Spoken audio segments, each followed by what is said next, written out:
Masechet Psachim, traité Psachim, Daf Kuf Zayin, feuille numéro 107. Amarava, Ravadi Hilcheta. Alacha, la règle est la suivante. Ta'am Mekadesh. Même si quelqu'un a goûté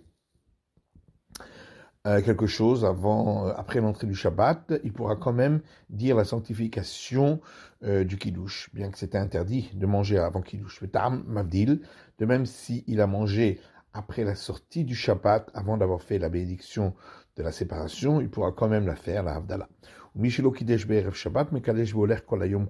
qui n'a pas fait la sanctification du Kiddush le soir du Shabbat pourra le faire pendant toute la journée, al Motzei Shabbat, jusqu'à la sortie du Shabbat. Celui qui n'a pas dit la bénédiction de la Havdalah, de la séparation, à la sortie du Shabbat, il pourra le faire tous les jours qui suivent le Shabbat. Amemar a rapporté cet enseignement des Rava, donc de celui de Rava, sous cette forme. Rava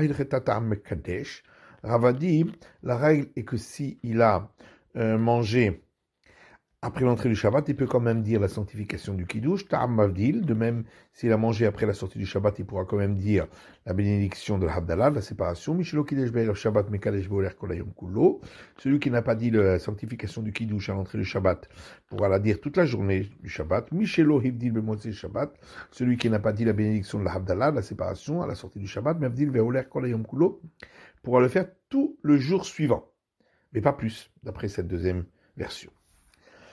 Amrele Marionoka Markashisha Bered Rav Chizda et Ravashi.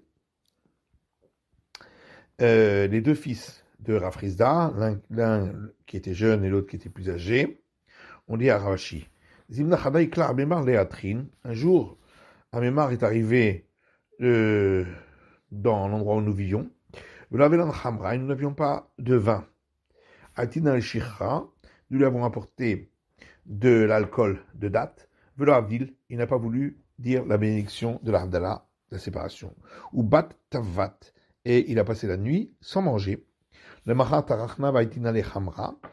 Le lendemain, nous avons cherché, nous lui avons apporté du vin, Ve Avdil, et il a dit la bénédiction de la séparation, Ve Tarimide, ensuite il a mangé. Le Shana, l'année suivante, tout éclat les Atrin, il est venu de nouveau chez nous, Lo Havalan Hamra, et nous n'avions pas de vin. Atina Shekha, nous avons apporté de l'alcool de date. Amari Achi Hamar Medinahu, il a dit, si c'est ainsi, ça veut dire que c'est ça le vin de l'endroit. Avdil Vetaim, et alors il a fait la bénédiction de la séparation, l'Avdala, et il a mangé midé quelque chose. Shparminatlat, d'ici on apprend trois choses. Shparmina Amabdil Bitfilat Serchavdil Lakos, on apprend que celui qui a dit la bénédiction de la séparation dans l'office du soir, il devra quand même le redire sur une coupe. Et on apprend également qu'un homme n'a pas le droit de manger avant d'avoir fait cette bénédiction de la séparation sur la coupe. Et on apprend aussi que celui qui n'a pas fait cette bénédiction sur la coupe à la sortie du Shabbat pourra le faire pendant tous les jours qui suivent le Shabbat. Ravuna a demandé à Rav Chizda, Maou le Kiddush et Ashircha. Est-ce qu'on a le droit de dire la sanctification du Kiddush sur de l'alcool de date? Amar, il a répondu, Ashtarma Pirzuma Veteene Veasne. Si déjà l'alcool d'orge, l'alcool de figue, l'alcool de baie qui pousse sur des buissons, des baraïmine Rav, j'ai posé la question à Rav, et Rav Merabechia, et Rav a demandé à Rabechia, et Rabechia Merabi. Et Rabechia a demandé à Rabbi, Velo pas châtelet. Et il n'a pas donné de réponse. Shircha Mibaya, l'alcool de date, est-ce que la question se pose? Bien sûr, c'est encore de moins bonne qualité que les autres alcools en question, et donc c'est sûr qu'on ne peut pas. Savurmina Kidushi ou de l'Omekachina Nelove, Avaladou les Mabdelina. Alors ils ont pensé que c'est seulement la bénédiction du Kiddush, la sanctification, qu'on ne peut pas faire là-dessus, mais on peut faire celle de la séparation de la Havdalah. Amalou Rav Chizda leur a dit, Achi Amar Rav, ainsi a dit Rav, que Shem Shen Mekadishim alav, car El Mabdilin alav. De la même manière qu'on ne peut pas faire la sanctification du Kiddush, dessus on ne pourra pas faire non plus la séparation de la Havdalah. Itman Ami, Et il y a un enseignement qui dit la même chose. Amar Rav Tachlifa bar Ravimi. Rav Tachlifa, fils de Abimi, a dit, Amar Shmuel, au nom de Shmuel, que Shem Shem Mekachim Alav, de la même manière qu'on ne peut pas dire dessus la bénédiction du Kiddush, la sanctification du Shabbat, Kachel Mavdin Alav, de même, on ne pourra pas faire celle de la séparation de la Havdalah dessus. Lévi Shedarle le Rav, Shichra Bartessa Megane. Lévi a envoyé à Rav de l'alcool de date qui provenait de 13 mélanges de fruits. Ta'amé, il l'a goûté, avait Bassim, tout va, et il avait un parfum très fort. Ama qui gonze Raoul Kadeshalav. Il a dit, un qui est comme celui-là, on peut faire la bénédiction de Kiddush, la sanctification dessus. Velomar kol shirot betishbachot shebaolam, et dire dessus toutes les chants et les louanges du monde. Belaïlaya, c'est arrêt. La nuit venue, cet alcool qu'il avait bu lui a donné des coliques. Et il souffrait. Amar meyasran ou mefayes, il a dit, est-il possible que ça nous fasse souffrir et que ce soit agréé? Amar Rabbi Yosef et Barabim de l'Ishteshecha. Rabbi Yosef a dit, je ferai un vœu public de ne pas boire cet alcool de date, parce qu'il fait souffrir. Amarava eshte mezorion velo ishteshecha. Rava a dit, je préfère encore boire de l'eau de trempage du lin plutôt que de boire cet alcool de date. Vamarava tieve shakiute shicha manebeka de shashicha. Et Rava a dit que celui qui fait la bénédiction du kiddush, de la sanctification sur de l'alcool de date, qui finissent par ne plus avoir d'argent, si ce n'est pour acheter de l'alcool de date. Ravashkeche Ravuna de Kadishashira. Rav a rencontré Ravuna. Ravuna a rencontré Rav, qui faisait la bénédiction du kiddush, de la sanctification, sur de l'alcool de date. Alors il lui a dit, on voit que Abba, qui était le prénom de Rav, a commencé à gagner de l'argent sur cet alcool de date, c'est pourquoi il fait la sanctification du kiddush dessus. Tanou Rabbanan, nos sages ont enseigné dans une braïta. En mekachim ela ala yayin, on ne peut dire la bénédiction du kiddush, la sanctification, que sur du vin. Ven mevachim ela ala yayin, et on ne peut dire la bénédiction que sur du vin. Atu ashicha vamaya milo mevachinan. Et la Gemara demande, mais est-ce que sur de l'alcool de date ou de l'eau, on ne peut pas dire de bénédiction? La bénédiction qui est celle où on dit que tout a été créé selon sa parole. Abaye a répondu à Chikama. Voilà ce que la Braïta veut dire.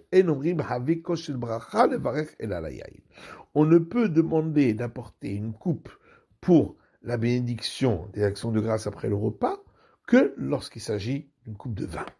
Dans nos Ramadan, nos sages ont enseigné, on ne peut pas dire la sanctification du kiddush sur de l'alcool de date. Au nom de Rabbi Lazar, fils de Rabbi Shimon, on a dit oui, on peut dire la sanctification du kiddush dessus. Alors, lorsqu'on fait la bénédiction la sanctification du kiddush, on doit goûter le vin, mais même un temps soit peu suffit. Rabbi Yosef bar Yehuda Omer, mais l'eau lugma. Alors que Rabbi Yosef, fils de Yehuda, dit, il faut en boire une pleine joue. Amar Ravuna Amar Rav, vechentane Rav Gidal Demin Narash. Ravuna dit au nom de Rav, et de même a enseigné Rav Gidal de Narash. Amekadesh vetaram melo lugma yatsa. Celui qui a dit la bénédiction de la sanctification du kiddush, et il a bu une pleine joue, il est quitte. Vimla, mais sinon, loyata, il n'est pas quitte. Logidul bar menashia velogidul bar minyome. Rabbi a dit, moi, j'ai rapporté cet enseignement ni au nom de Gidul, fils de Menashia, ni au nom de Gidul, fils de Minyome, et la Gidul Stama. J'ai rapporté tout simplement, sans précision, au nom de Gidul, parce que je ne sais pas qui est le père de ce Gidul-là, qui a apporter cet enseignement. Les Maïnaf Kaminaï, qu'est-ce que ça change? Les Mirma d'idée à d'idée. Savoir est-ce qu'on peut opposer à cet enseignement-là un autre enseignement qui proviendrait de lui. Si on ne sait pas qui est son père, donc on ne sait pas qui est-il, donc on ne peut pas lui opposer un autre enseignement. Samour le Mincha, Donc la Mishnah disait que lorsqu'on est proche de l'heure de l'office de l'après-midi, on ne peut plus commencer un repas. On s'est posé des questions. Est-ce que ça veut dire quand on est proche de la première heure de l'office d'après-midi, qu'on appelle grande mincha, ou bien on veut dire quand on est proche de la seconde heure de l'office d'après-midi, qu'on appelle la petite mincha. Est-ce que c'est lorsqu'on est proche de la première heure de l'office de l'après-midi, c'est-à-dire lorsqu'on est une demi-heure avant l'heure où on peut commencer en cas de difficulté, en cas de nécessité, à dire l'office d'après-midi, qui est en réalité une demi-heure après le midi solaire. Donc quand on est au midi solaire, d'après cela, on ne pourrait pas commencer un repas veille de Pâques, ou Mishum Pesach, et ce serait alors à cause du sacrifice pascal, puisque c'est à ce moment-là, à l'heure de la première heure de l'office d'après-midi, qu'on a le droit de faire l'abattage rituel du sacrifice pascal, Dilma'atil et Mimshach, et on craint que s'il commence un repas dans la demi-heure qui précède, il risquerait d'être entraîné par ce repas, il en viendrait à ne pas apporter le sacrifice pascal, il oublierait l'obligation de ce sacrifice. Ou bien on va dire non, c'est quand on est proche de la deuxième heure, c'est-à-dire l'heure où on doit faire, a priori, l'office de l'après-midi, et alors ce serait à cause de l'obligation de manger les parazim au soir, s'il mange tellement tard dans l'après-midi, on craint que lorsqu'il va manger les parazim le soir, ce sera simplement par gloutonnerie, mais il n'aura pas faim. Il ne désirera pas. Amar Ravina, alors Ravina dit Tashma, viens écoute. Afilo Agrippas Amelech Shuragi Lechol Betle Shashaot, même le roi Agrippas, qui avait l'habitude de manger uniquement à 9 heures de la journée. Donc au début de la 9e heure. Ce jour-là, veille de Pâques, il ne pourra pas manger son repas jusqu'à ce qu'il fasse nuit. Alors si tu dis, on comprend bien si on dit que dans notre Mishnah, on a dit qu'on n'a pas commencé quand on est proche, donc dans la demi-heure qui précède l'heure de la petite mincha, donc la deuxième heure où on doit dire a priori l'office de l'après-midi, à une ribouté d'Agrippas, on comprend pourquoi on a rapporté on a parlé d'Agrippas pour m'apprendre que il n'aura pas le droit, lui, de commencer bien qu'il est au début de la 9e heure. Alors que l'interdiction, c'est au début de la 10e. Et s'il commence au début de la 9e heure à faire son repas, comme c'est son premier repas de la journée, il risquerait d'être entraîné et de poursuivre après le début de la 10e heure. Et là, il y a un matzamon le mitrak dolatena. Mais si tu dis que la Mishnah interdit de commencer un repas quand on est proche, donc dans la demi-heure qui précède, la grande mincha, la première heure de mincha, c'est de l'office d'après-midi, ça veut dire une demi-heure avant, donc ce serait au midi solaire. Malgré pouté d'Agrippas, qu'est-ce qu'on vient nous apprendre en nous parlant d'Agrippas?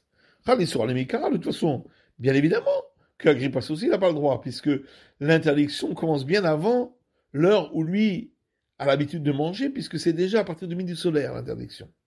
Et là, ça nous tracte maintenant. Donc on est obligé de dire que la Mishnah, quand elle a interdit, c'est lorsqu'on est proche de l'heure de la petite mincha, donc quand on est arrivé au début de la 10e heure. Sauf, Marie Boutet là qui passe. Mais alors à ce moment-là, qu'est-ce que, en fin de compte, on vient apprendre du fait qu'on a parlé ici d'Agrippas? Un matérialisme, un Issoura. Bien évidemment, il ne peut pas commencer au début de la 9e, puisque il va continuer le repas déjà alors que ce sera déjà interdit. On aurait pu croire que lorsque Agrippas lui mange à la 9e heure, c'est comme lorsque nous mangeons à la 4e heure du jour. Et donc, il aurait le droit, de la même manière que nous, on a le droit de manger à la 4e heure du jour, on ne craint pas qu'à la nuit, on est rassasié, lui non plus. Kamashpan, c'est pour ça qu'on vient m'apprendre que non. Que même pour Agrippas, c'est interdit. Amaravaya, si, Rabbi Yassi a dit, Aval Matvil ou Bemine Targima. L'interdiction, c'est commencer un repas avec du pain ou du gâteau. Par contre, il a le droit de tremper des fruits dans de la sauce. Rav Yitzhak Madbil Beyarke. Rav Yitzhak, lui, autorisait et faisait et trempait des légumes dans de la sauce. Tania Namiachi, il y a une braïta qui dit pareil. Hashamash Madbil Bibne Me'ayin. Le serveur a le droit de tremper des entrailles d'animaux dans la sauce, mais donner aux invités, même après le début de la 10e heure. Bien qu'il n'y a pas de preuve au fait que si on commence un repas, on risque d'être entraîné par celui-ci, et après, comme Agrippa, ça va commencer à la 9e heure, il risque d'être entraîné et continuer au bout de à la 10e. Il y a quand même une allusion à cela. Chez Neymar, comme il est dit dans un verset, Niru lachem nir, val tizreu al kutsim. Verset dans la prophétie de Jérémie. Faites pour vous un sillon dans la terre et n'ensemencez pas sur des ronces. Donc on voit que quand on ouvre la terre avec le sillon, ça permet de mieux ensemencer. Ici aussi, s'il commence un repas, il va ouvrir son estomac et après il risque de continuer après l'heure interdite. Rava avait châté Hamra, Koulé Marley Yoma de Pisra. Rava a buvé du vin pendant toute la durée de la veille de Pissah, qui risque de nigrarer le libé, afin d'entraîner son appétit, de lui donner l'appétit, et qu'il puisse manger le pain azim encore mieux le soir, parce qu'il aura encore plus faim. Amaravamana minallah, et Rava dit, est-ce que je le sais, de Chamra migragarir, que le vin ouvre l'appétit. Dit-on, parce que c'est marqué dans une Mishnah, qu'on va voir plus tard, Ben akosot halalou, entre les coupes, donc du soir de Pâques, Imratsa lishtot, s'il veut boire encore une autre coupe au milieu, ishté, c'est permis. Ben shlishi ou l'ishté, entre la 3e et la 4e coupe, puisque il a déjà dépassé les actions de grâce après le repas. Après, normalement, il n'a plus ni manger ni boire, si ce n'est les 2 coupes, et donc il n'a pas le droit de rajouter une autre. Maintenant, si on dit que le vin, il rassasie, et qu'après on n'a plus envie de manger, alors comment on peut permettre de boire entre les 2 coupes, les premières coupes? Voilà qu'à cause de ça, il ne va plus manger les pains azim avec désir, avec envie. Il va manger les pains azim comme un glouton. Et la shwarmina migragari. Mais de là, on apprend que le vin, en vérité, il donne de l'appétit. C'est la fin de l'étude de la feuille numéro Zayin 107.